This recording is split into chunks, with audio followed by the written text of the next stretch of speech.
Good morning, class. Happy Wednesday, April 15. Today we will be starting our project after you finish the article bias worksheet that you should have started yesterday.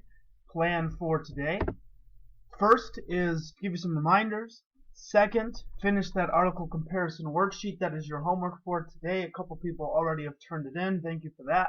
The rest of you need to turn that in by 3 p.m. today. More details to come on that in a second.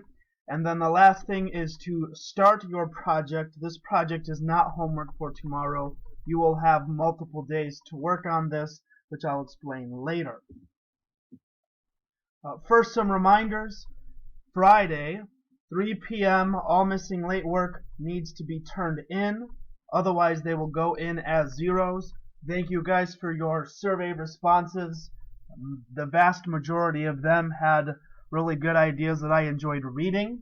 A lot of people talked about how important it is for journalists to be neutral, and that it is possible to be neutral. I found that interesting. To be honest, I think I disagree, and that's fine. I didn't mark you off for that. You're allowed to have your own opinions here.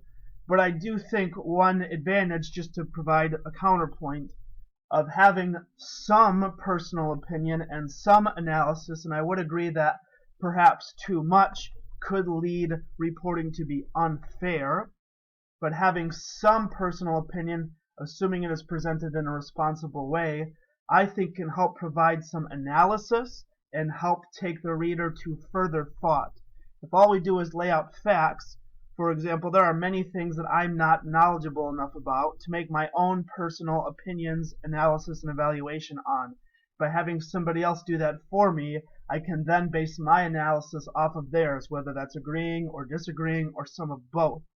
Second, let's say you want to be a journalist or a reporter.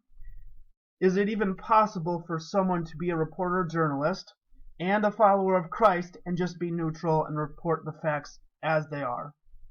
Like, is that something that a Christian journalist should do? And I would be skeptical to say that the answer is yes. I would say it should be reported fairly, but I don't think neutral and fair is necessarily the same thing, although they definitely can and often are related. Just a quick personal tangent there. Once again, for this article comparison worksheet, you may work with a partner group of 3. You are not required to. If you work with groups, make sure that each individual student turns in their own copy. So finish it, make your own copy, and turn that in. Don't have one person turn it in for somebody else. I will not accept that, and I won't grade it for them. What you need to do is read 3 articles. It says have each person read 1. You can use that approach. It's a little risky. I would maybe recommend having all of you read all 3. Just think it'll produce better results for you. You'll do much better work for sure. Summarize the main points, key ideas of each article. Compare the 3. Determine the bias in each. If you're working in a group, you will definitely have some form of collaboration needed in order to do that. You'll have to communicate somehow to compare the 3 articles. After you determine the bias of each, you've got to pick one, highlight the one that's the least biased and the most reliable, then leave a comment on that Google Doc that explains why you believe it to be the least biased and most reliable. When you explain why, make sure you give specific explanation for why you think the way you do. This is a homework grade. It is due today, 3 p.m. So once again, these are our essential questions, and the one we're going to focus on is this third one, specific for this unit, is how do we navigate the digital sea of information to gather reliable, accurate news and info. What you will have to do is explain this learning target here by creating an infographic. So there's 3 parts to this that you should be focusing on when you're making this infographic. 1, how do we responsibly find news, gather news? 2, how do we analyze it? 3rd, how do we share that news with others? All of which should be responsibly, and not just responsibly, but in a way that demonstrates a Christian salt, light, and aroma approach in a distinct way. So the task for you is to create an infographic that explains the find, the analyze, and the share part of responsible news. On Google Classroom at 10 o'clock this morning, I will post a rubric with a much more detail in the expectations and the process for how to do this. As of now, the due date is to be determined. I can guarantee you it will be next week at some point. Whether that's next week Tuesday, Wednesday, I'm not sure. That's going to be determined based on checkpoints. So I will not do one of these today because you're just getting started, but tomorrow you will have to provide an explanation for how much of the project is finished. Realize if you say I have 5% of the project done, we've been working on it for 3 days, what that leads me to believe is that you're not actually going to take the time I give you to do this work, and it would be better for me to make it due the next day because all you're doing is procrastinating and waiting until the end.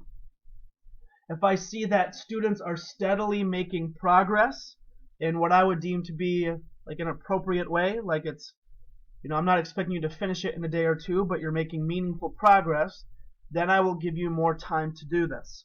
It's kind of the compromise I'm making with you, giving you a chance to have some grace by extending it, but it's grace that in a way has to be earned, and a trust that has to be earned. This is the test for this unit, which means this will be a test grade, your first one for this class. Couple details for this. One, whatever your infographic is, you should have some form of title and headline for it, something that's a little clever, not obnoxious, but more than just project or something like that. What you want to do is balance 3 things. 1, text.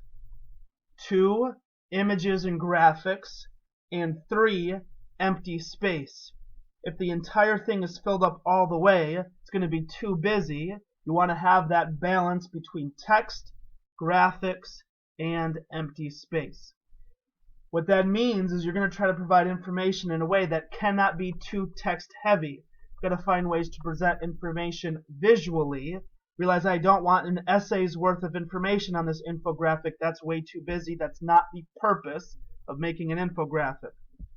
Also, when you're making it, keep the text simple. Don't use multiple font styles because it's just too much. Your goal is to communicate complex, multi-layered ideas in ways that are simple, clear, and effective. So this infographic here just gives you some tips for how one of these infographics should be done. My advice to you, go to Google, search infographic examples, and just give yourself an idea of different ways infographics are made. I don't want you to copy any specific one, but I don't have any problem with you borrowing ideas from people who have more experience making infographics than you or I do. So what I'm asking you to do for today is look up examples of infographics, start thinking about this learning target, find, analyze, and share news responsibly, and then read the rubric, the outline, the expectations, and if you have questions about it, send me an email or a private comment. Let's try to make sure we fully understand this project by the start of class tomorrow, so that way the next days after that you just focus on working and there's not as much time focusing on what you even need to do. So let me know if you have questions. Article comparison worksheet due today, 3 p.m.